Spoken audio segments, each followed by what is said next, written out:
Good morning, cultists. Welcome back to another Unbalanced Breakfast with Cthulhu Loops.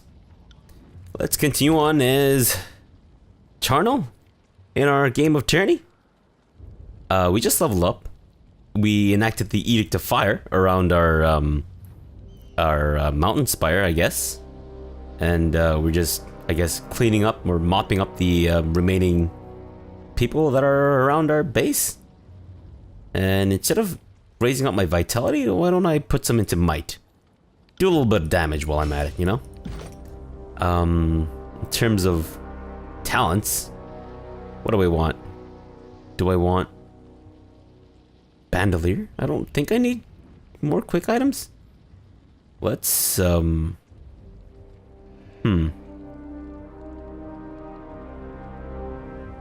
Let's go with...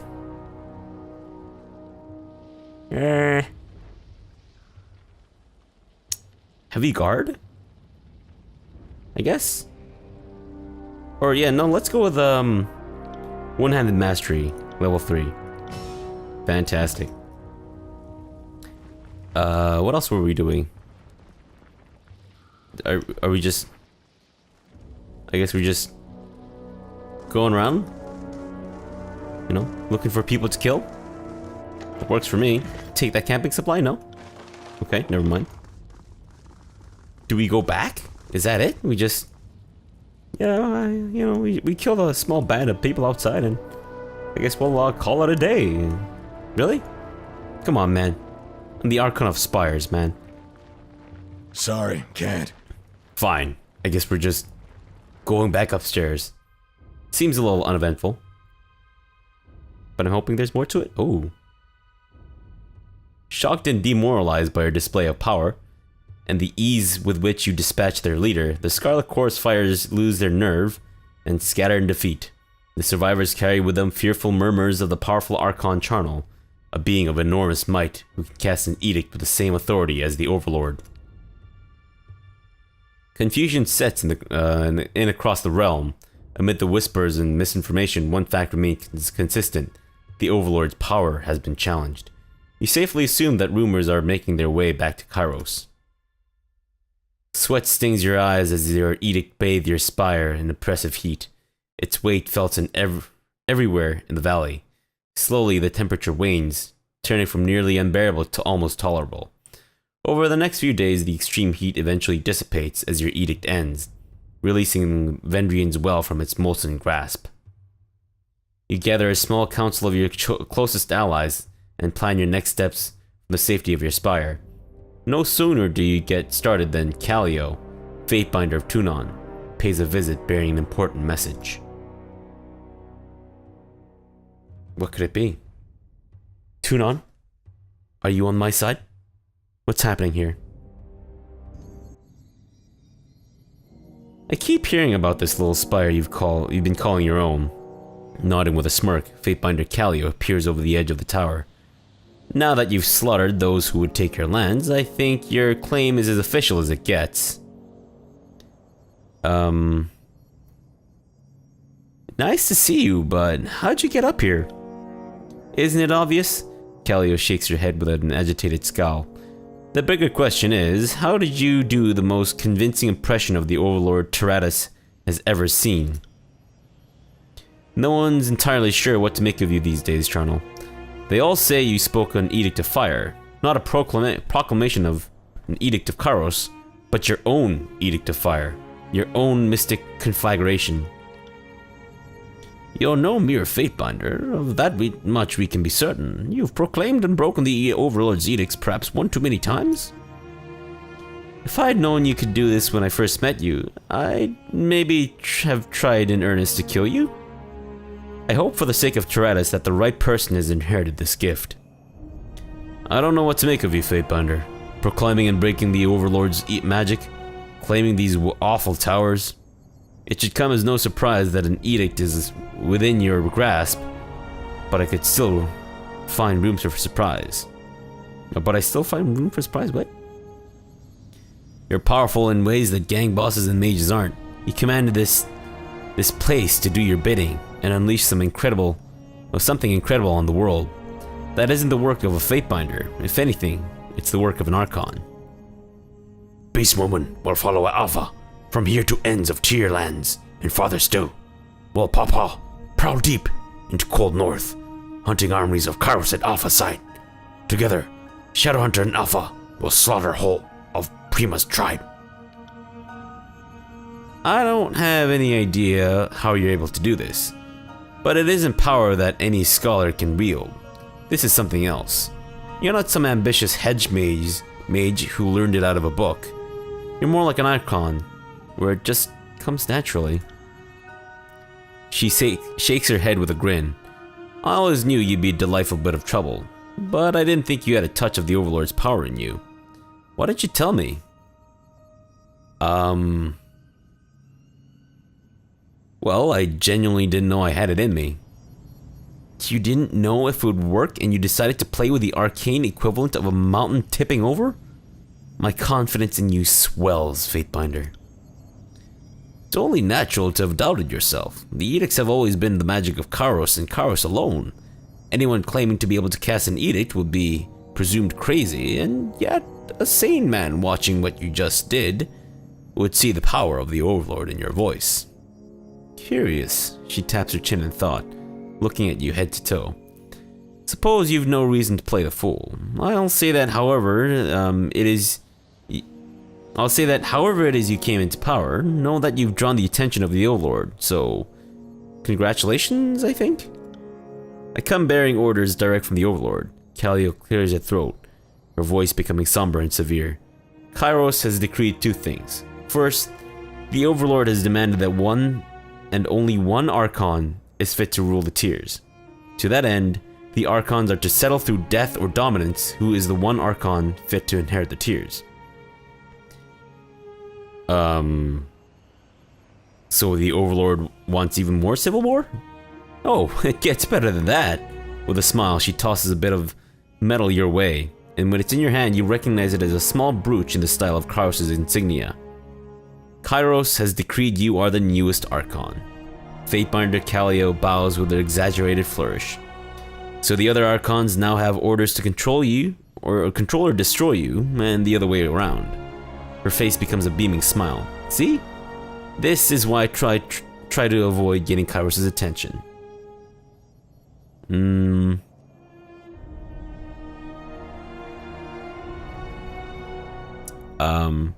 Wait.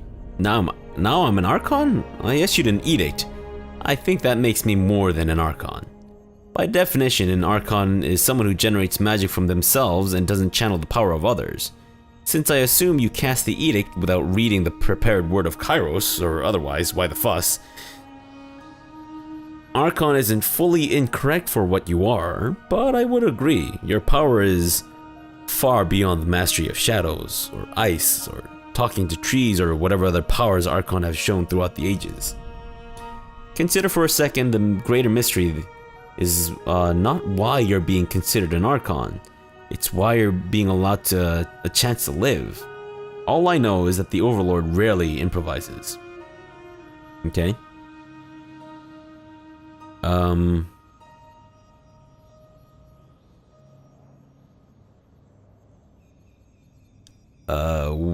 Why do you think Kyros would want us Archons to fight? Because Ash and Nerat working together like water and oil. So letting them each rule half the tiers is an exercise in bad planning? Because there's no land left to conquer after the tiers and Kyros needs fewer generals? Callio shrugs with a ruddy-faced smile. Tunon's not here, so I don't mind pointing out that Kyros isn't exactly a loving ruler, and the Archons are disposable pawns, not beloved subjects. The land has been conquered, why not dispose of the conquerors?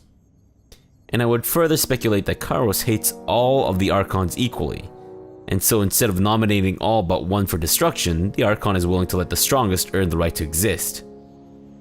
Okay. So I'm to be the Archon of Edicts? Not exactly, just Archon for now. A bit unorthodox, but that's all the information I received. Rogulus insisted we call you the Archon of the Tiers, at least in any case where we might be overheard, since Archon of Edicts could sound like the denigration of the Lord. Overlord. You realize this presents a problem for me, right? My hand just writes Fatebinder Charnel out of habit. The effort it will take to retrain myself to write Archon, I'm not sure I have the years left in me. Okay, so does this mean I finally get to meet Kyros? Maybe get my own realm to rule? Not sure about meeting the Overlord, but I assume yes, that'll happen in good time. And while you might be jesting, this culling order comes with the implied prize of rulership of the tiers. See, if you want it, fight for it.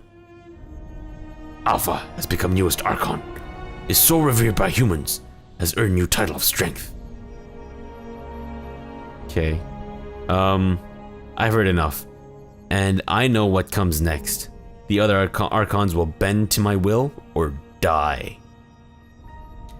First step is deciding you won't bow to one of the other Archons. Callio offers a smug nod. I wish you the best of luck in your upcoming struggle. Know that when you come for Bled and Mark and Tunon, I and the other Fatebinders won't interfere. Let's get one thing clear. I want no part of this little contest, Fatebinder. Sorry, Archon. I bow to you. The rest of you madmen can fight over the right to rule this mountainous shithole. Okay, well, I accept. Thank you. Siren bows with a graceful sweep of her arm and curtsy. Just don't let Nerat get away with a bat of the eyelashes and a polite surrender. A question me and the other binders have been asking. Can you do this again? Nunaval believes in you. Another who shall remain nameless takes the more cynical stance that the Overlord has a hand so far up your ass she can puppet your mouth, and you couldn't cast a second edict if you tried. She sizes you up head to toe. Me, I think you have it in you. Or at least I like the idea of proclaiming an edict of yours someday.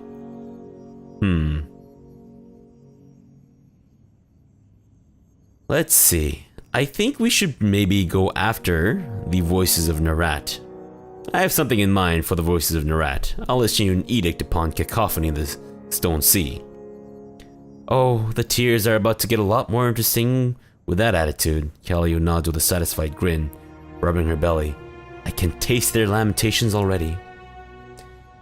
This isn't the only spire that has awakened, for lack of a better word, to your presence, right? Perhaps if I were to control more spires, I could do even more. My thoughts exactly. And even if that's not the case, when you claim a spire, you send a message to all, a claim to the land that few can contest. The spire farthest to the east in the tiers is the Dawning Spire, out in the Stone Sea. I'd wager the link you have with the spire will work there. Can't hurt to try, can it? With a nod, Callio begins to make her way to the exit. When you rule Terratus, look me up. If you're successful, I know I'll be in need of a new Archon to serve. I know I'm mostly sober, but just so we're clear, you did just issue an edict, right? Lantry taps his quill to his tongue, unsure of what to write next. First you cast an edict, then this full-on war of Archons. This whole chapter of the Chronicle it's reading like fiction. So Kyros has ordered all the Archons to fight it out until only the strongest remain. I think we can safely say that the Scarlet Core's philosophy has been vindicated. A rumbling mutter stirs from under Barrick's helmet, devoid of any cogent words. Alpha birthed own words of power like humans. Prima called Kyros is better than Mystic, than Broodmother to Kills and Shadows, then Stone Stalker's 100 Blood, then Beastwoman Archon slaughtered by Mark of Shadows. She snorts and grins savagely. Kills and Shadow knew Alpha was most powerful human in horror of Tears lands. A curved claw taps the side of her snout. Knows was not wrong. One last thing. Hesitating before she leaves, Callio taps the parchment she's been holding for her to her forehead with a self-deprecating scoff. All this talk of you being the second coming of the Overlord, and I almost forgot my duties. This is a court summons from Bled and Mark, Tunon's assassin. I suggest you read it carefully as part of your preparations. Your survival may depend upon it. Good luck, Archon. Fantastic.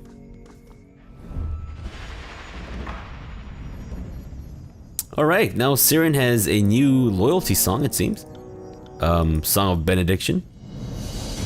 I believe it's a song that summons Benedict Cumberbatch, who goes around solving mysteries and then bending worlds and shit. Maybe?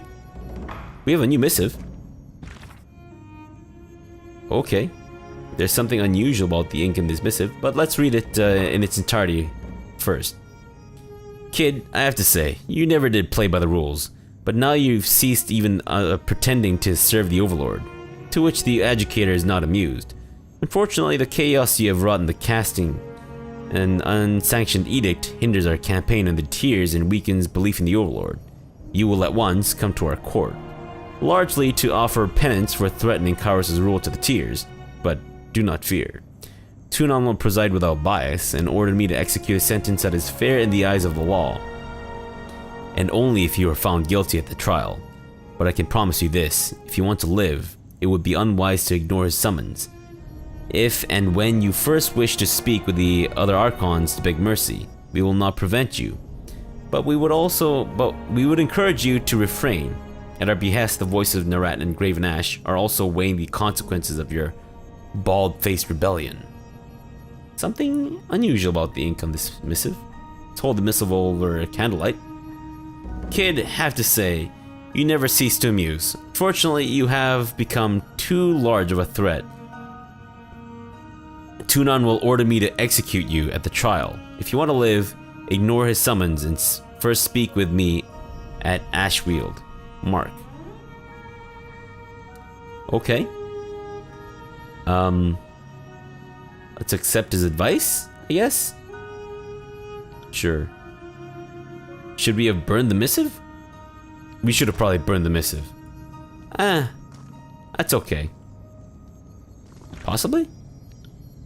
So we're not gonna go to Tunon, or to the Bastard City, because apparently, friggin' Tunon is gonna try to kill us, which is fair enough, you know? If I were Tunon, I'd probably do the same, maybe? But let's go to Ashfield first. Let's get there. Fantastic. That only takes like 3 days and an hour, right? 73 hours? Holy crap. It's a long ass travel time. Hello, I'm back. How are you? The dark silhouette before you coalesces into the form of Bled and Mark, daggers held in either hand. The Archon of Shadow steps toward you with a confident stride. Fatebinder. No. Archon. Welcome back to Ashweald. You've been busy. His eyes brighten with interest. You cast an edict and became an Archon of something different indeed. You're not some wild talent breathing fire, pissing mercury, or transforming into an animal. You're tapping into the Overlord's vein of magic. Not many can walk as we do in the darkness. Not many could keep their sanity in state of eternal night. Because you've proven you can, I'll give you this. The written testimony of a sage in witness at the Edict of Nightfall's proclamation several centuries ago. Figure out how to cast it, and in that region, we'll be unstoppable. Now there isn't an Archon in the tiers who isn't considering how best to handle you. Okay. And what about you? Are you also wondering how to handle me? I handled you long before you became an Archon. We're on the same side. Mine. That's so. You always have to have it your way. Fine. We're on yours.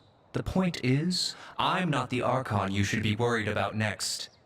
So level with me. What would convince you to swear fealty to me over Tunon? If you want me to forsake the old man, you'll need to do what he ought to have done ages ago. Slay the voices of Nerat and Graven Ash. If you're as powerful as I fear you are, let's see you put that strength to good use and rid the world of two festering problems. And what of Tunon? If he won't acquiesce to you, that's your problem to solve. Perhaps with my help. when the time is right. Okay. A word of warning. Confront the adjudicator at this time, and I'll have no choice but to fight you. Do not force my hand. I'd rather see you survive. He nods once to you before seeping completely into the darkness. No time to ask him questions. Well, On it.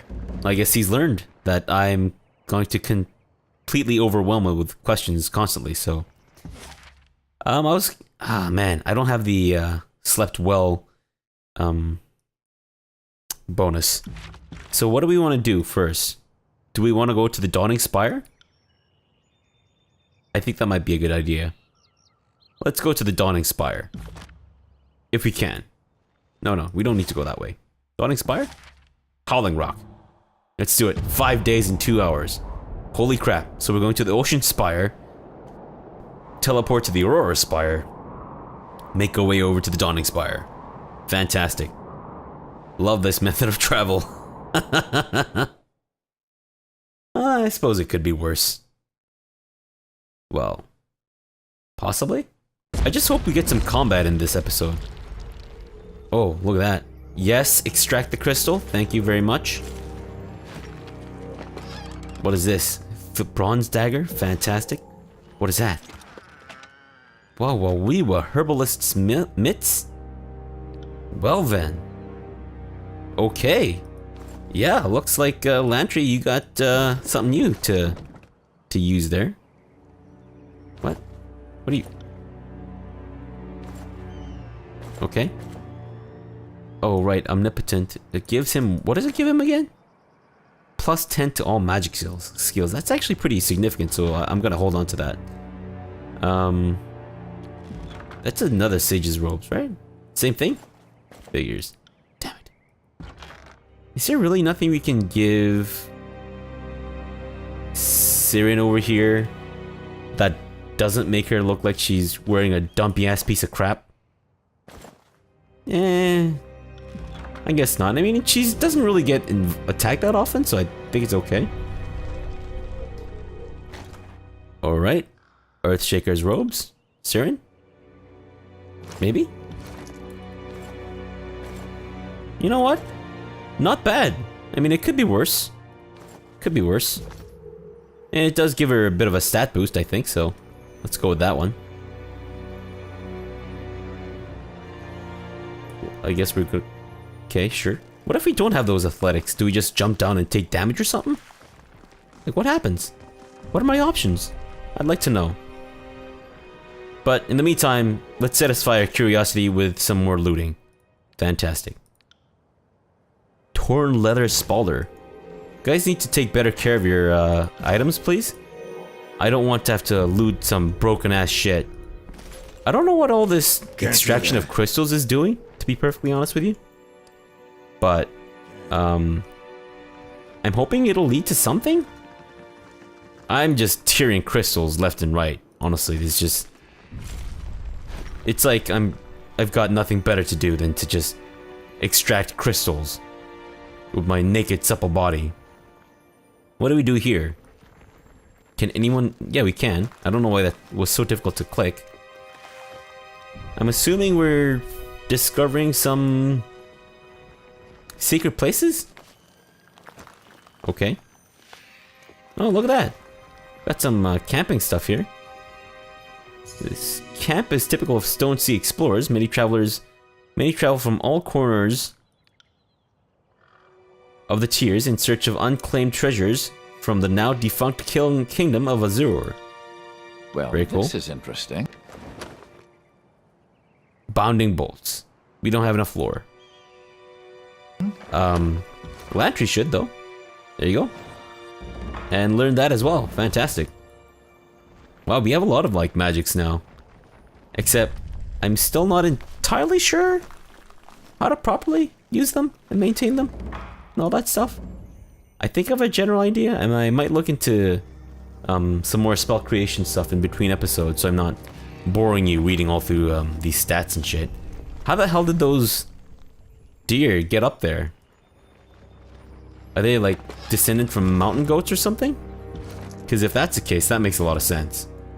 Because as we all know, mountain goats are basically nature's ninjas. What the hell is this?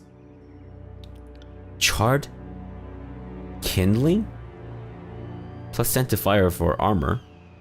On a weapon crit. Sets them on fire. What does Sigil of Life do then? Plus 10 to control life. So I think it actually makes Will us do. better Sorry, at healing. So maybe we should hold on to that for the time being.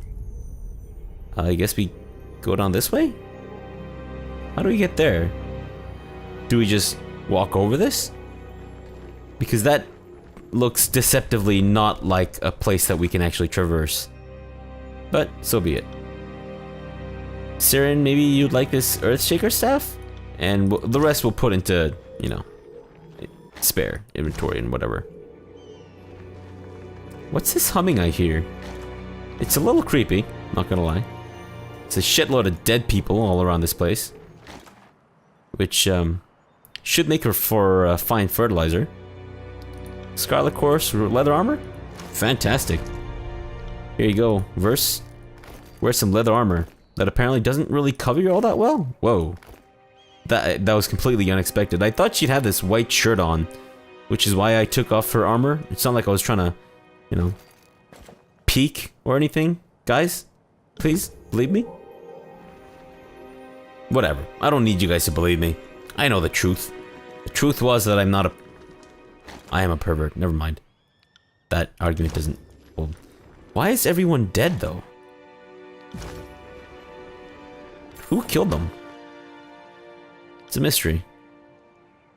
Iron Qatar? I guess take it and see if maybe it would be better than what you have for your dual wielding stuff.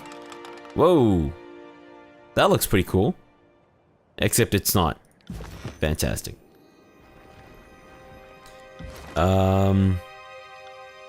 So I know you can use this, which I think, whoa, you're not wielding good weapons at all. In fact, it's crap.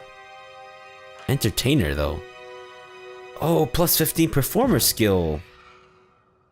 Well, maybe hold on to it then, because I don't necessarily think you'll need to be causing too much damage, although let's make sure, you know what, let's actually try to give her like a decent staff or something so that she's not just wailing on our enemies with absolute crap, and we don't have a staff. Fantastic. Well, that kind of solves our problem, doesn't it? Maybe? Yeah, I guess that kind of solves our problem. Oh well. It's fine, guys. It's fine. We don't need this crap, that's for sure, so I don't know why we're holding on to that. Yeah, I like the look of the Oathbound helmet, but unfortunately it's not quite as good in terms of stats, so we're going to have to pass on that. What were we doing before we got into that screen and decided to distract ourselves with random crap? I think we were just exploring, right? So yeah, let's continue that. What's over yonder? Dead bodies. Broken skull masks. Fantastic. Oh, blood chanter shoes? Lantry? Perhaps? Or Siren? Maybe more Lantry than Siren. Although it does increase his, what's it? His recovery a little bit. Is it me or did he just get taller? I swear, he just got taller. Like, I have no idea what's happening. Your skin, your body is becoming disturbingly more visible as I replace your armor here, old man. Can we, in fact, give you a throwing weapon that might work a little better than what you currently have? Do we even have a throwing weapon that we can give to you? Possibly? Doubtful. Yeah, I don't think so. Damn it. How about you? Is this any better than what you have? They are not. They're worse. So, is that a throwing weapon? It's not. Jeez. Although, I know she's got some unique weapons of her own that maybe we shouldn't throw away. That's my thinking on it anyways. So let's just make sure I'm not throwing away some random good weapon of ours. Oh, so Gutseeker and Red Rivers. I think those are the two items that we should hold on to. Well, that's unique to Verse. Oh, did we pick that up? No, that's just part of his stuff, right? You look ridiculous, Verse. Or not Verse. Lantry? You've got one arm with van braces, and the other we're wearing this weirdly stitched, like, very effeminate glove. I don't know what's happening with your stuff here, man. Like, you live your life however you want. Alright, don't let me begrudge you on this. Hold your head up high, buddy. Hold it up high. Anyways, we're going to have to leave it off here for now, as we're currently out of time.